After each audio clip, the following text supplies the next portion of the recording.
কই দোস্ত আইলো না তো?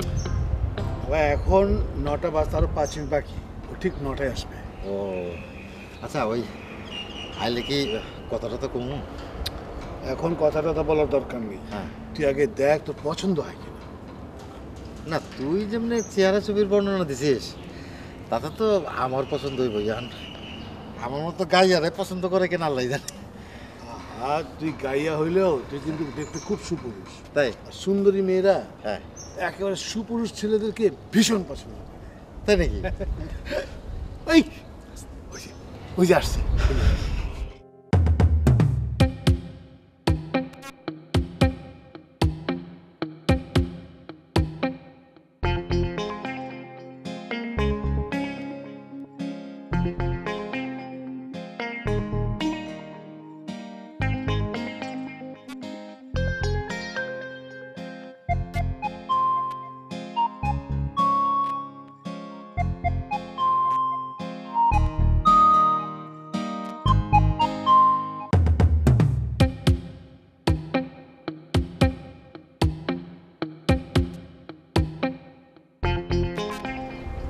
কিরে, তোর পছন্দ হয়েছে? আরে পছন্দ হয়েছে মানে কি, আমি তো প্রেমে পড়ে গেছি। প্রেমে মানে এখানে প্রেম আসলো কোত্থেকে? আরে দোস্ত, প্রেম কি বলে কয়ে আসে? হ্যাঁ, প্রেম রক্তের ভিতরে জানান দিয়ে আসে। তোর ভিতর তাইলে আর বলতেছি কি? তোর রক্ত জানান দিয়েছে নাকি?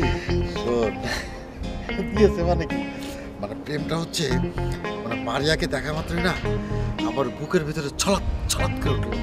এই ছলাৎ করাটাই হচ্ছে প্রেম। ও খোদা, দোস্ত তোর মুখে আমি প্রেমে একটা নতুন সংজ্ঞা শুনলাম। দোস্ত আজকে একটু মিট করে দে না, একটু কথাবার্তা বলি। আজকেই? হ্যাঁ, শুভ কাজে তো দেরি করাটা ঠিক না। টাকা পয়সা জ্বালাকে দিলাম। আরে বাবা ধৈর্য আর আসনি, টাকা দিয়ে তো সব হয় না।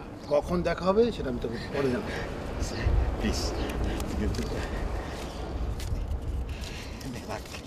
একটু বলবো। ওকে ওকে, কোনো অসুবিধা নেই, দেখাবো। চল এখন চলে চলে চলে চলে চলে চলে।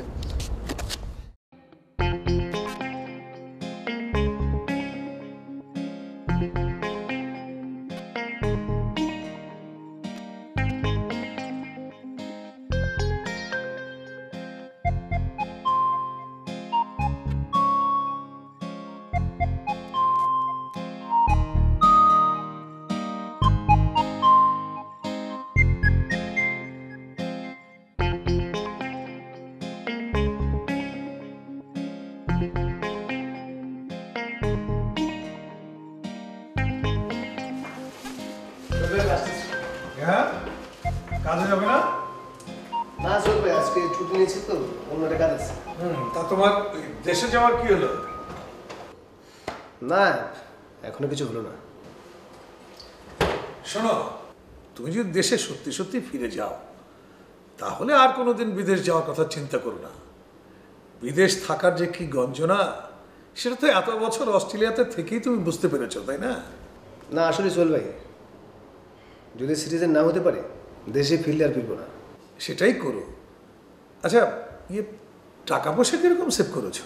না সেভ করতে পারলাম কই, আমি তো এসেছিলাম স্টুডেন্ট ভিসায়। যখন স্টুডেন্ট ছিলাম তখন তো শুধু লেখাপড়া করেছি, কোনো কামাই টামাই করিনি। আমি ভেবেছিলাম কি যে সিটিজেনটা হয়ে গেলে দু হাত ভরে কামাই করবো। সিটিজেন তো আর হতেই পারলাম না। তবে একটা লাভ হয়েছে, ডিগ্রিটা পেয়েছি। এটা অবশ্য সত্যি কথা বলেছো, তোমার তো একটা লাভ হয়েছে, তুমি একটা ডিগ্রি পেয়েছো। আর আমার আমার ক্ষতির হিসেবটা এত বেশি লম্বা বলে শেষ করা যাবে না। আচ্ছা শোনো, আপনি দেশে ফিরছেন না কেন? আমি আর এই বয়সে দেশে যে কি করবো বলো, টাকা পয়সা তো তেমন কোনো জোগাড় করতে পারিনি যে দেশে যে ছোটখাটো একটা ব্যবসা করবো। এবার এটা শেষ চেষ্টা করে দেখি কিছু হয় কি। আমি আসতেছি একটু। আচ্ছা।